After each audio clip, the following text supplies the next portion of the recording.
Tonight it's Game 5 of the Western Conference Finals. What was viewed as a heavyweight slugfest has absolutely lived up to the hype. The Oklahoma City Thunder and the San Antonio Spurs tied at 2 games each. Both teams winning a game on their home floor. Both teams stealing home court advantage. And tonight the pivotal Game 5 in which, in the history of the NBA, in a best-of-7 series, the Game 5 winner goes on to win the series 82% of the time. That was obviously true last playoffs for the Thunder in two different series. But we'll see what happens tonight. Along with Spencer Tillis and Cameron Johnson, I am Colby Daniels. Welcome to a special edition of the End Zone.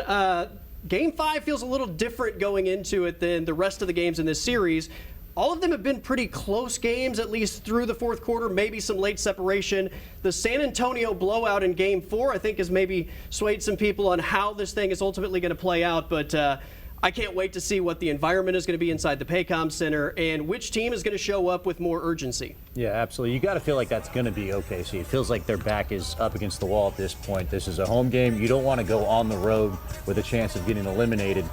That home crowd knows that. They're going to have a chance to kind of get behind them a little bit. And I always feel like if you lost the last game, you have a little bit of an advantage because now it's your turn to make the adjustments and the other team doesn't know what to expect out of that. You got a chance to see San Antonio make some new moves defensively. They really kind of forced Shea to try and do a lot more with the limited ball handlers that they had out there for OKC last game. Now we're going to see how the Thunder counter that. What's their options going to be going to? And again, being at home feels like a must-win a little bit for OKC tonight. Yeah, here we go again, right? I mean, a Game 4 loss, responding to that is a little bit different than responding to a Game 1 loss. It's the urgency, like you said.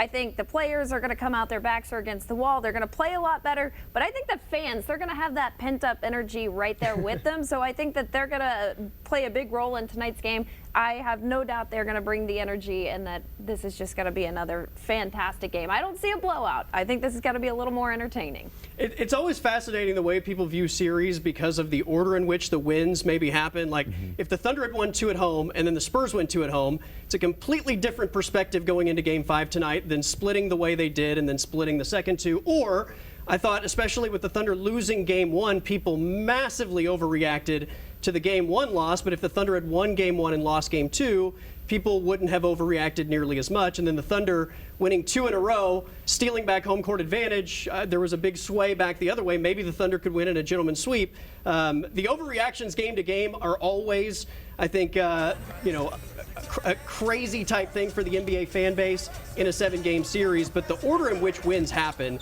always plays a big role in how people perceive what the next game is going to look like. Yeah, if you had just switched Game 3 and Game 4, we'd have a very different feeling coming into this game. The simple fact that you look at Game 3, they're down 15-0. They pick up all the momentum in the world, and they dominated the rest of the game after the first 6 minutes. You'd feel really well about as an OKC fan coming into this thing. Instead, it looked like the Spurs figured something out defensively, really got their clamps down, and now, you've got to try and find a way to come up with a few adjustments. But the bottom line is it's 2-2. Like, no matter how you break up any of those games, that's what the message has to be. You have to flush whatever happened in Game 4 and come out and realize, okay, this is what they're doing to us now. This is how we need to attack it, and you got to make those adjustments.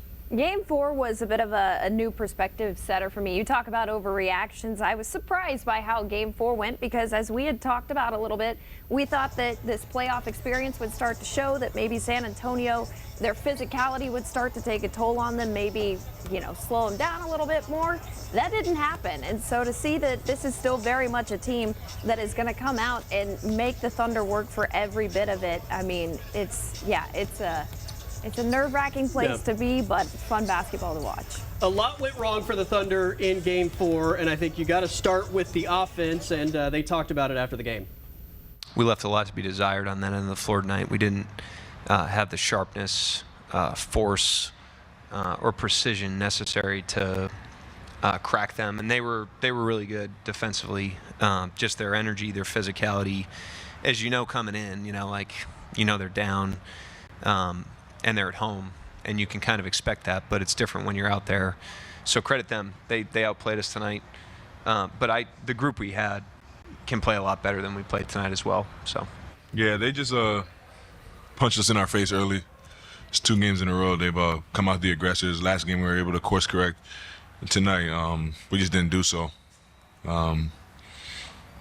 Yeah, we gotta do a better job of starting the games. Obviously, it's a little bit more challenging when you're on the road, and we know that. But we got to go out there and do it if we wanna win games, especially against a team that good. They were in us, forcing turnovers, being physical, and I don't think we applied the pressure back. And then they're playing fast, getting easy buckets. They get their defense set, and I don't care who you play, it's always harder to score against a set defense. So it's just it's a snowball effect. But it always starts with the aggression that you play with, and then they brought it on a way higher level than we did for most of the game. We can't just bank on things going our way, the ball bouncing our way, shots going in. We got to figure out how to win the game with things that we can control, and then go out and do it. It wasn't our night, but at the same time, we could have been a lot better, and we need to be a lot better in Game 5 when we want to compete in the game. The overall theme of this series has been physicality and aggression. The team that has been more physical and more aggressive has won all 4 games.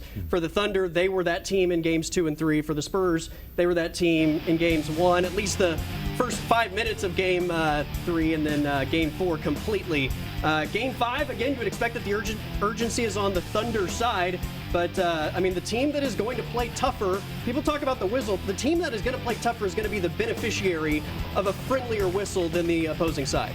Yeah, absolutely. You always get those calls when you're as a team playing with the energy. It tends to go your way, basically. And if you have the point of attack defenders that both teams have, and first of all, no one should blame the players for the way that the games are officiated. Right. It is your job as a player to figure out in what way that game is going to be called, and then push it to the limit and play as aggressive as you possibly can the entire way. Set the tempo as much as you possibly can. It has gone, whichever game it's gone in favor of whoever has set that tempo. That's going to be the deciding factor probably again tonight, who decides to kind of be the more physical team at the point of attack.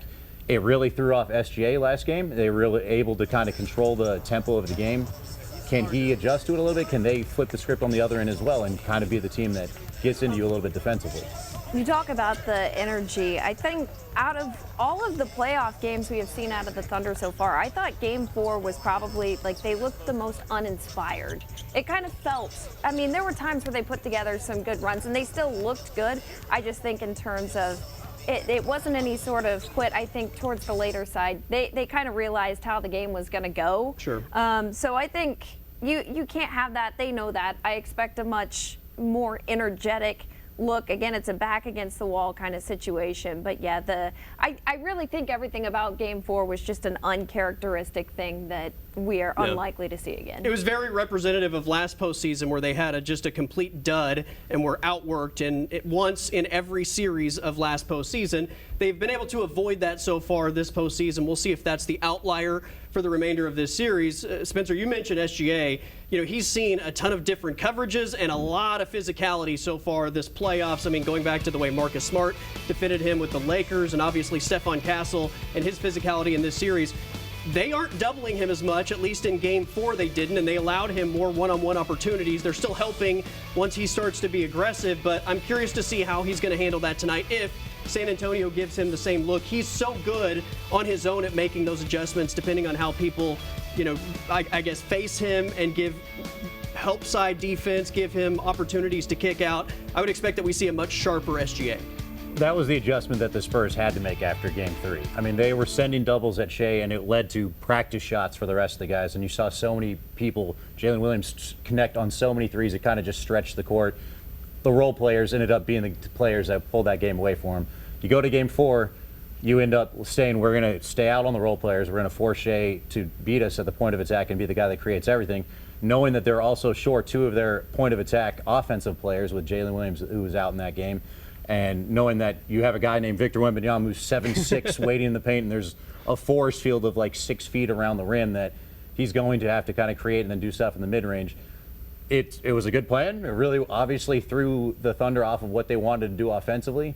Now it's about trying to find another way of finding somebody else. It would go a long way if Jared McCain tonight could be somebody that could get a little bit of offensive rhythm and be the first drive, the first guy that gets a foot in the paint and then can kick out. Because there's guys like Caruso who on a second attack have no problem doing that, but he's not necessarily the guy that you want initiating the offense at the top of the key. So if they can get that, that'll go help. It's almost like SGA is having to learn to readjust again, because you go to those first couple of series, he was obviously the head of the snake. All the teams were like, we gotta get SGA, and then all of a sudden you have these role players, bench players coming in, and then you get to game 4 where injuries are, and especially a big factor. You're forced to go to some of these bench players earlier, and all of a sudden the focus is just back on Shea, so having to work around that again. But yeah, like you said, I imagine much sharper. Yeah, we'll see. I mean, he's a 2-time NBA Most Valuable Player. I think he's going to respond in a big way. Also, 4 straight first-team All-NBA selections. There's going to be a lot on his shoulders tonight. Speaking of All-NBA selections, Chet Holmgren made his first All-NBA team. He was 3rd-team All-NBA. They're going to need much more out of Chet Holmgren, which we will discuss on the other side of the break. You're watching a special edition of The End Zone.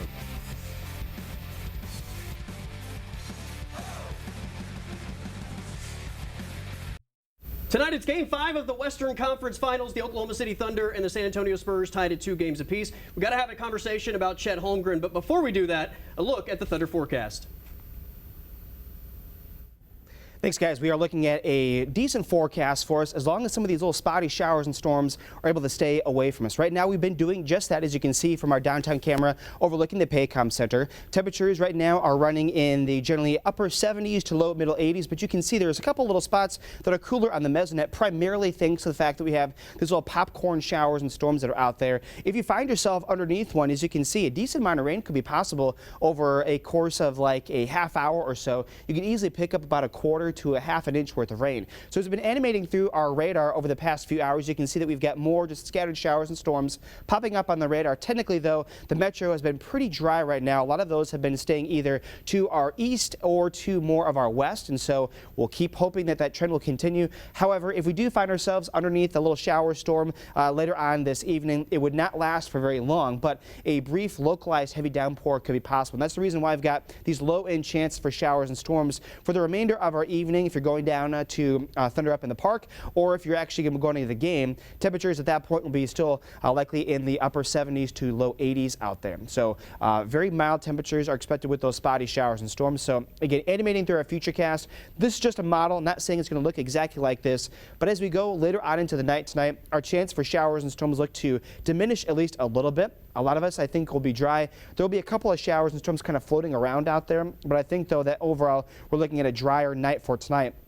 However, going later on into tomorrow morning, we then pick up the pace with some of those showers and storms. So you'll notice, though, that this evening into tonight, we've still got a fairly widespread chance for storms, especially across more of western Oklahoma. But like I said, the overall kind of trend will be a little bit of a downward trend, at least for a couple hours overnight tonight. But by tomorrow, that chance looks to pick back up again, with temperatures still in the upper 70s and low 80s. So scattered showers and storms remain in our forecast for tonight. A little bit more of a heavier chance of rain is possible for our day tomorrow. We'll talk about that, plus also a few more opportunities for some storm chances going into the weekend. Guys, back to you. Thank you, Jack Gerfin with a Thunder forecast. So Chet Holmgren is a focal point, I think, going into Game 5. He struggled throughout this series. He talked after the Game 4 loss about his impact so far through Game 4. No matter what I do out there, I always, expect more from myself, expect better, and I can see a lot of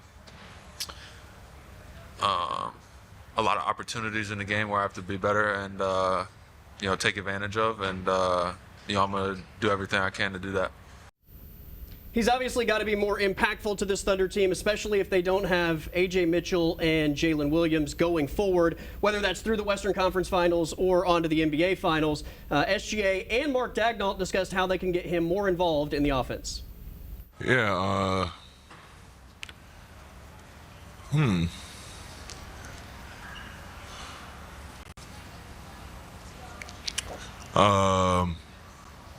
I mean, Chet's an easy target to find, so probably just like find him more in the dunker or when he's spacing.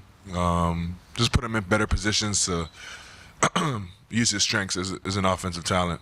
I don't know exactly what that looks like, just because I just got done playing, but watching film, we'll find ways for sure. We went to him a little bit at different times, but I just thought the overall, the global approach offensively tonight, didn't benefit anybody. It was more of a 5-man issue, and us holistically And again, San Antonio playing really good defense, combination of us not being as sharp as we could have been and San Antonio being really good. But I don't know what I could have called tonight that would have changed it. You know, it was more of like a global approach / San Antonio. There you go. That's the Thunder. The long pause from SGA still has me chuckling a little bit. I feel like maybe I can fill in some of the blanks, but I'll let you guys fill in the blanks first. How do you get Chet more involved, and is it more about the Thunder getting him involved, or how much of that is just on Chet playing a more physical, aggressive brand of basketball? He definitely is a guy that at times it feels like he kind of gets lost in the shuffle or doesn't assert himself as much as he needs to. But commenting on that Shea thing also, if you've ever been in a press conference, that doesn't look great the way that he answered that about Chet, but that's also kind of the way that he always answers questions. He has long pauses, so it's not as bad as maybe that would make you think initially. But he definitely needs to be more aggressive out there because he has not been good. I mean, going into this season, like we said, he's third-team All-NBA. He was averaging 18 and 9 during the regular season. His career playoff numbers are just about that as well. In this series right now, he's averaging 11 and 6, so he's kind of fallen off a cliff a little bit. All of his shooting percentages are down, like literally across the board on all of his statistics. It hasn't been as impactful. And conversely, on the other side, everything for Victor Wembanyama right now is up from where his averages were in the season. He's averaging 35 and 17, so not only are you not helping the team out where you normally would offensively, you're giving up a lot to a guy. I know he's not guarding him primarily the entire time, but their best player at this similar position is having a great series against you. Hasn't looked good for him. The evolution or lack of right now for Chet in this series has been very interesting to watch because you had that first game where I think maybe there was a little bit of the Wemby pressure in there that was getting in his head. He has a terrible game. They show the shot of him on the bench and he just looks angry as can be. You think you're going to get this like amazing performance the next game. That doesn't happen again.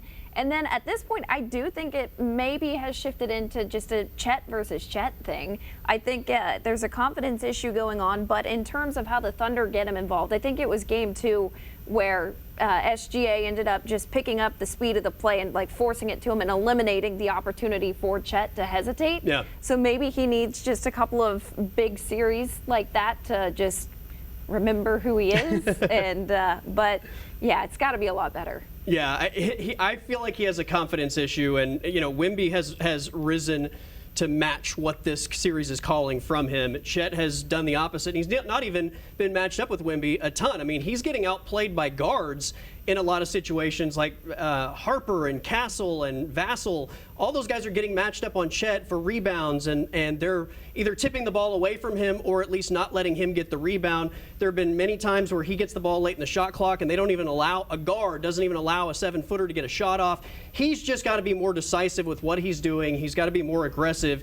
And I think there are things maybe you can do within the offense, but none of it matters if he doesn't step it up and doesn't play at another level in another gear. I mean, it's the Western Conference Finals. You can't keep playing in the same gear that you've been playing in. You have to rise to the occasion as well. So I think for as much as we can talk about X's and O's, it starts with Chet. I think getting the engine going and getting it revved up to even, you know, get off the ground. But he's going to have to play a big role for this Thunder team in this best-of-3 series now, especially if we're looking at no Jalen Williams and no A.J. Mitchell the rest of the way. All right, that is Spencer Tillis and Cameron Johnson. I am Colby Daniels. We have a whiteout inside the Paycom Center. It's my favorite look. We'll show you the T-shirts and talk about the environment next here on a special edition of The End Zone. All right, welcome back to a special edition of The End Zone. I'm Colby Daniels, along with Cameron Johnson and Spencer Tillis. It has been the blue out inside the Paycom Center throughout this postseason. We've had, I think, one of the checkered looks, blue, white, blue, white. My personal favorite look is the white out, and I'm glad they sort of reserve it for special occasions like Game 5 tonight, but I am pumped for the white out. I think it looks great, both inside the arena and on camera, and I'm pretty impressed with the playoff shirts for Game 5 tonight as well. What's the overall rating for the playoff shirt tonight? They're clean. These are really nice. Actually, really, compared to some of the other giveaways that you see for some of the shirts, especially across the league, these ones are not bad at all. If you're coming, this is a good get right here. Every once in a while, you get people complaining about the design, and I'm like, look, it's a free T-shirt. How much can you really complain? But in terms of designs, I think this is one of the better designs that we've seen. I would agree. I mean, like, I'm a free t-shirt person all the way, so I'm never going to complain. But I haven't seen the whiteout yet, so I'm looking forward to taking that all in. We've slowly worked our way from, it was the blue out to then you got the stripes, and then we fully committed to it. So I'm excited to see it in full force. Yeah, it's going to be big time. I think the atmosphere also is going to be big time. I mean, it's always big time. I guess I don't want to sell the OKC fans short. It's always big time. But I felt like the 2 Game 5s that we went through last year against Denver and Indiana, I mean, the hour leading up to tip-off was insanely awesome, and you could just feel the energy. Now, the team has to give fans something to cheer about once the game starts, but the energy inside the Paycom Center was insane, and I expect that to be the same thing tonight. All right, we'll be back with a Western Conference version of the End Zone.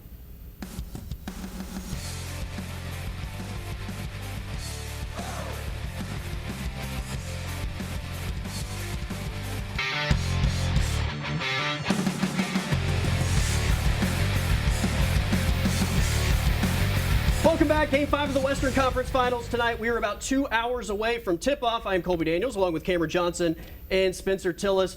Game 5 winners, when a series is tied 2-2, go on to win the series 82% of the time. That's not a guarantee tonight, but if you're a Thunder fan, you got to feel really good if you're able to get through this one, and you're only looking for one more. But this Game 5, I feel like, is going to be maybe the most intense of all the games that have been played so far. It's been a great series to this point. It is delivered, I think, in every way imaginable. This was viewed as, a lot of people called this the NBA Finals. Yeah. The New York Knicks will have something to say about that, but I think it has absolutely lived up to every bit of the hype. Yeah, I think everyone came in expecting these were the 2 best teams in the league and that it was going to be a battle from the start.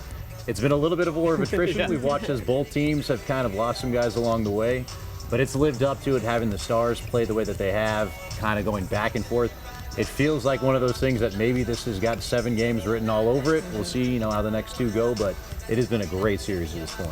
You got double overtime. You've got a blowout win at games that have come down to the wire. I mean, it's got everything, like you said, that you could want. And, the only thing, you wish that both teams could be fully healthy to see them at their full potential. But, I mean, it's still been one heck of a series to watch and a very entertaining one. And it's got bad blood, right? It feels like these teams do not like each other. I know, at least based on my social media timeline, the 2 fan bases have grown to hate each other as well. I mean, that's what you want, I think, in a Western Conference Finals or an NBA Finals. A lot of people didn't want to call this a rivalry back in the regular season when San Antonio had their way with the Thunder for the most part. I said it's a rivalry. I think this kind of punctuates it. We're looking at potentially the 2 dominant forces in the NBA over the next 5 years. Whoever wins this series obviously is going to be looked at as the team that might control the NBA for that period of time. But I wouldn't at all be surprised over the next 5 years if we see these 2 teams taking turns, winning series and potentially championships. Yeah, that's the best part about this series is you feel like when you look at how young both rosters are, how much these guys are locked up for the next few years, like the way the contracts are constructed. These teams, this is not going to be the last time that they run into each other in the playoffs. It's going to happen over and over again, and the rivalry is only going to grow and get better and better. And that's something that really, it's kind of felt like the league has been missing, maybe since like the Cavaliers going up against the Warriors. There hasn't been those 2 teams that kind of have gone back and forth and traded a little bit. And that's one of the better things of the league. That's kind of one of the things that it was founded on as from the very beginning. So if it's able to evolve into, I think, what most people think it has the opportunity of being, it's going to be great for the fans, it's going to be great for the league, and it's going to be a joy to watch. You said it. I feel like we are in a time where the rivalry has been lacking, and I would say across a lot of professional sports. But to bring in something like this, where you also have a guy like Victor Wembanyama who clearly cares about the game. He takes things that maybe some players, like an all-star game, for instance, he takes it like he's all in on it. And I think to have that kind of energy between the players, let alone the teams, and then you throw in the history of it and just how good both squads are. I mean, this is what you want if you're a fan. And you have 2 teams that just leave it all on the floor, play as hard as you could possibly imagine, which leaves everybody to believe that, the other team is dirty and your team is just, a bunch of hard-working, good guys. I absolutely love it. I can't wait for Game 5 tonight. If the Thunder are going to get it done, the bench is going to have to play a big role. Bench scored 76 points in Game 3. They were outstanding. They've really been great in games 1, 2, and 3. Not so much in game 4. They ended up with 36 points in game 4, or 34 points in game 4.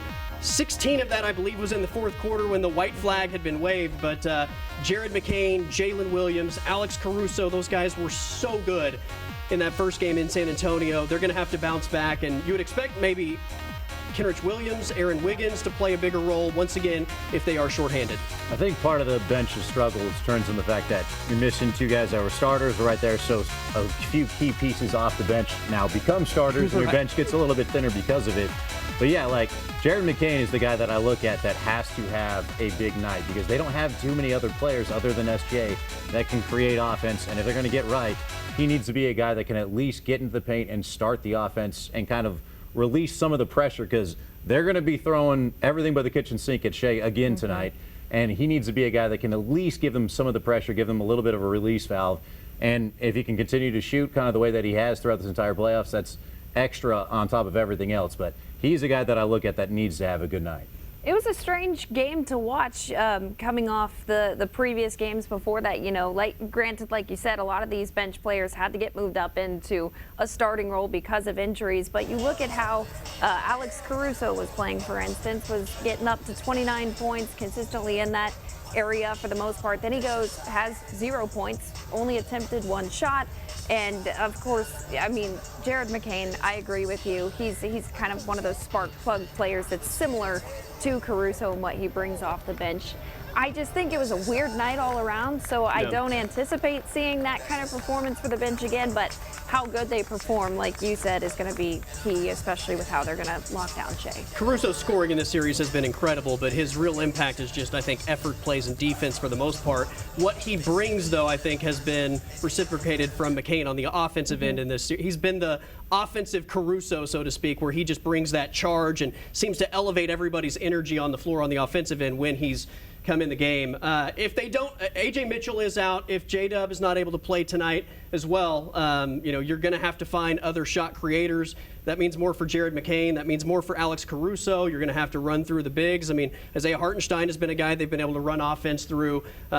If they don't have those guys, the Thunder talked about, what the offense looks like and the offensive plan against this very physical San Antonio defense. Yeah, it changes things. Play through the bigs a little bit more.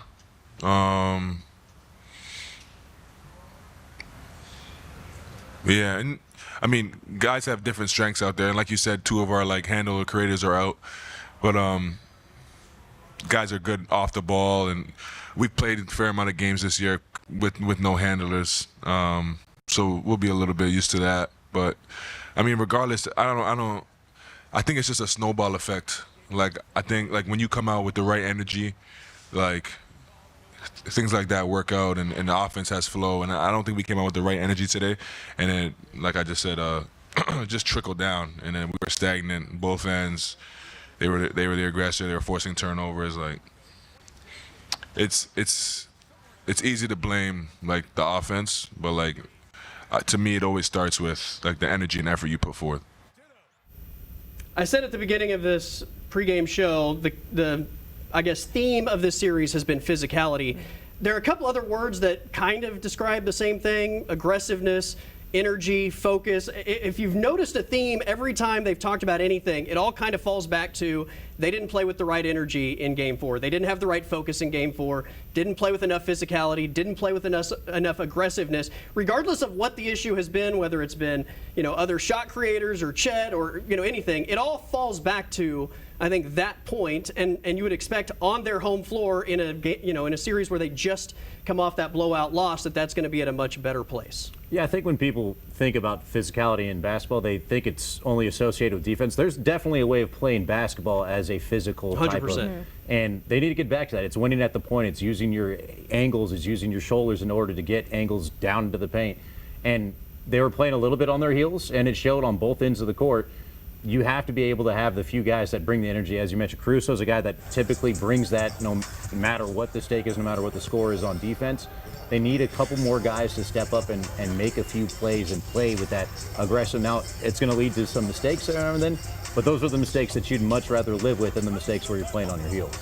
And it all comes down to the mentality of it. As soon as you lose the mental battle, I mean, you might still be able to pull something off if you're just, a clearly better team. But most of the times, once you are down and out mentally, and not saying this is how they were, but it's hard to come back from that. And I do think, as you pointed out, like it was just on your heels, reacting as opposed to anticipating, and so it was just a very unusual performance. Yeah, well, and that's where you expect the playoff experience to play a huge factor, their ability to bounce back after that loss and show up with all the right elements for Game 5. It also doesn't help that when they did have open shots, they didn't go down. 6 of 33 from 3, by far their worst three-point percentage of the entire postseason, and obviously 82 points is a playoff low for this postseason run. We expect a big bounce-back performance tonight. Should be another slugfest. Along with Spencer Tillis and Cameron Johnson, I'm Colby Daniels. We have a Thunder forecast, and the Thunder talk about that bounce-back ability on the other side of the break.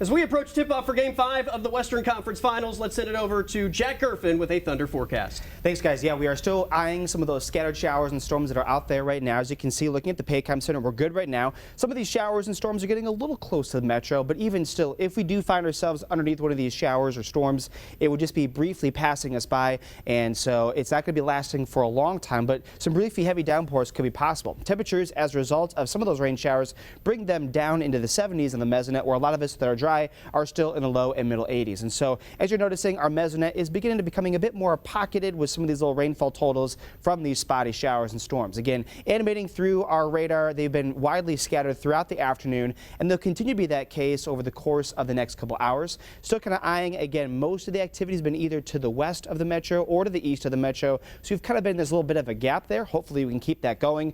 But I do think, though, that as we go into the night tonight, we'll still keep the chance for some showers and storms out there. But I think, though, that will be coming a little bit more dry, except for on the west side of the state. That chance looks to be a little bit higher over there overnight tonight. But as you can see, for our forecast downtown, most of us are going to be in the 80s for the next few hours, falling into the 70s and staying pretty muggy as well. Again, animating through our futurecast, we're continuing to keep an eye out for these storms passing on through. If our model is to be believed, and we're doing a good job with it so far, we might actually stay dry for the remainder here of the evening here in the metro area. So if we can do that, that would be great for all the fans that are coming out into town. However, as you go on into the overnight hours, you're still noticing more lingering showers and storms across more of the western side of the state. So I think that's going to be a bit more of a heavier concentration kind of there and then farther to the west overnight tonight, where lows will be in the low and middle 60s for a lot of the area. And I think we are looking at a bit more widespread showers and storms in our forecast for tomorrow. So we'll see these temperatures kind of hanging around in the upper 70s and low 80s for tomorrow. So we continue to have these scattered showers and storms into tonight, maybe a little bit more heavier rain and storms possible for a Wednesday. And as we head on into the remainder of our forecast, we keep these low end chance for showers and storms going into the weekend and early next week. Guys, back to you. Thank you, Jack. We are less than 2 hours away from tip-off for Game 5 of the Western Conference Finals. Series tied at 2 games each. Thunder have been in this position before, obviously twice last postseason. They were tied at 2 games apiece with Denver, came back home for Game 5, which was one of the all-time classic environments, I think, in OKC. Game 7 was good of that series as well, but there was, I think, more nervous energy before Game 7 where the season's on the line. Game 5 is like, you could lose and it's not over, but there's just more excitement maybe without the nerves for a Game 5. The Thunder, having been in this situation before, talked about being tied at 2-2, coming back home for Game 5, and what is needed. It starts with our focus, like our attention to detail, and our just how hard we play. Those two things. Like, I think if we do that, we'll give ourselves the best shot. Yeah, I think we got some wisdom there, obviously, and even from these playoffs, I mean, there's a reason we talk about getting to 0 every game. We played great the other night, and in Game 2, we went and earned those 2 wins, and none of that carried over tonight, and nothing from tonight will carry over in Game 5. Game 5 tonight, San Antonio started fast in Game 3, and then it was a Thunder avalanche basically the rest of the way. It was pretty much all Spurs. I'm curious to see what the start is going to look like. Will the Thunder match San Antonio's intensity out of the gate, or will it be San Antonio once again making all the big plays, the splash plays, so to speak, when this thing eventually tips off? In most of these games, it has felt like the Spurs have controlled the first 5-6 minutes coming out. And then after that, at what point it feels like the Thunder kind of settle in, and then it kind of goes a little bit back and forth for a lot of them. If they can actually start a game a little bit better with some energy and kind of use that home crowd, it'll go a long way, because you don't want to find yourself behind the 8 ball here to start off like they have in a couple of these games, because it can snowball like it did in Game 4. So they definitely want to come out and have a little bit of energy. They're going to get it from the home crowd, so hopefully they play a little bit better here to jump. It's hard for me to imagine another start like San Antonio. It's not hard to imagine, but due to the urgency of it all, I would not be surprised one bit if the Thunder just come out and make an instant impact. Now, whether or not it's, a San Antonio style start and they go up by double digits, I don't know about that, but I think that the Thunder, knowing the importance of this game, not wanting to go into San Antonio down, they're going to come out knowing they have to send a message. Yeah, they've got to start fast, and I think you have this young Spurs team that's never been in this situation before. I mean, you got to put them in situations they've never been in, and you got to continue to do that over and over, make them face adversity, make them sort of discover their path like the Thunder had to a couple years ago. And part of that, I think, is being this late into a series and making them, have to earn it on the road. We kind of thought maybe fatigue was starting to play a factor toward the end of Game 3. We knew that San Antonio was going to come out with a ton of urgency in Game 4, and if you could survive that, maybe you could start to squeeze more life out of them. They didn't survive it, and San Antonio ran away with Game 4. But if you can get the crowd into this thing, get a fast start, and maybe put San Antonio on the ropes, how do they respond? They might be able to respond, but we just don't know. We haven't seen them. They're so young that you don't want to give them any extra confidence than they already have, and they absolutely believe they can win this series. Victor Wembanyama has been terrific in this series. Outside of Game 1, I would argue the Thunder have done about as well as you can expect defending him. And when you look at really the overall team production, I think the defense has been in a pretty good spot. Certainly Game 2 and 3 they did. He did a little bit better. I think he made a few adjustments there in Game 4. But it's about throwing bys. If they are able to force him a little bit away from the key, and at times he falls in love with shooting threes, at times he falls in love with being a little bit of a playmaker from the outside. And it's like, you are 7'6". You are the biggest guy on the court at some point if you can get on the paint. He finds so much success down there. And in this postseason run, the Spurs are undefeated when he gets to at least 20 points. So it's one of those things that if he can get it going offensively, he changes the ceiling for San Antonio. Yeah. So if the Thunder are able to continue to kind of force him to play a little bit further out from the basket and take some of those more contested shots, it goes a long way in their favor. Yeah, and you saw it take that immediate impact whenever Isaiah Hartenstein came out. I think it was in Game 2, and just did a much better job of playing physical. Some would say too physical, but kind of in the same way that defenses have had to adjust to Shea, Oklahoma City has had to adjust to Wembanyama, as you would expect. But I think that they have he's still a great player at the end of the day, and there's just some stuff you can't avoid. Like you said, he is 7'6", and he might dunk on you, he might block your shot. But other than that, controlling the controllable where you can goes a long way. Game 1 was an all-time performance from him. They've been able to keep him from at least having an iconic performance the rest of the way. And even Game 4 that they lost, he hits the half-court shot, to put them at 50. If you give 50 points to the San Antonio Spurs in a half, you're going to feel good about it. I think, San Antonio was up by 18, but it was 78-60. Through 3 quarters, if you're giving up 78 points to San Antonio, I think you also take that. So overall, I think they've done a good job. Collectively, they've not let anybody else really beat them consistently. Victor's going to get some. You're not going to shut him out, but you don't want him having those 40-20 games like he had in Game number 1. All right, we'll take one more time out as we inch closer to the start of Game 5 of the Western Conference Finals. Final thoughts on tonight and Game 5 predictions next here on a special edition of The End Zone.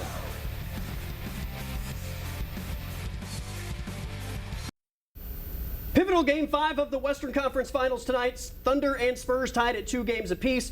Winner of Game 5 goes on to win the series 82% of the time. So not to say that it's a foregone conclusion, but you got to like the winner's chances, whoever that might be tonight. Spencer, final thoughts on what we see tonight in your prediction? I think the home crowd and the energy is going to be a big, huge deciding factor in this. I think you're going to see an inspired and a bit of a desperate OKC team, knowing that you don't want to go on the road down. And so I think you're going to see a better start. I think you're going to see them kind of get a little bit out to a start of a good cushion. And I think you're going to ride that wave a little bit to the finish. Desperate is the word that stands out there. I mean, it's not technically a must-win game, but it feels like it because you go into San Antonio down a game, especially how that home crowd was. Your back's against the wall. You have to just be a lot better. And I think the fans are going to be a huge part of willing Oklahoma City in the times where they may be lacking energy. But I think overall we're going to see a much more well-rounded version of the Thunder tonight. Without two of your big stars, you're going to need your MVP to play like an MVP. That doesn't necessarily mean he has to score 40, but he's just got to, I think, handle the pressure the right way, not turn the ball over, make the right passes, get to his spots, make the shots when they're available. And you got to have a much better performance out of Chet Holmgren. Ultimately, I don't want to oversimplify this, but you just got to play more aggressive and physical than San Antonio, and I think that is the X factor. If you come out aggressively, I think ultimately that means a Thunder win. I think that's what we'll see tonight, and we're talking about Game 6 potentially being a clincher for the Western Conference Finals. For Spencer Tillis and Cameron Johnson, I am Colby Daniels. We are inching closer to Game 5 of the Western Conference Finals. We'll break it all down after the game.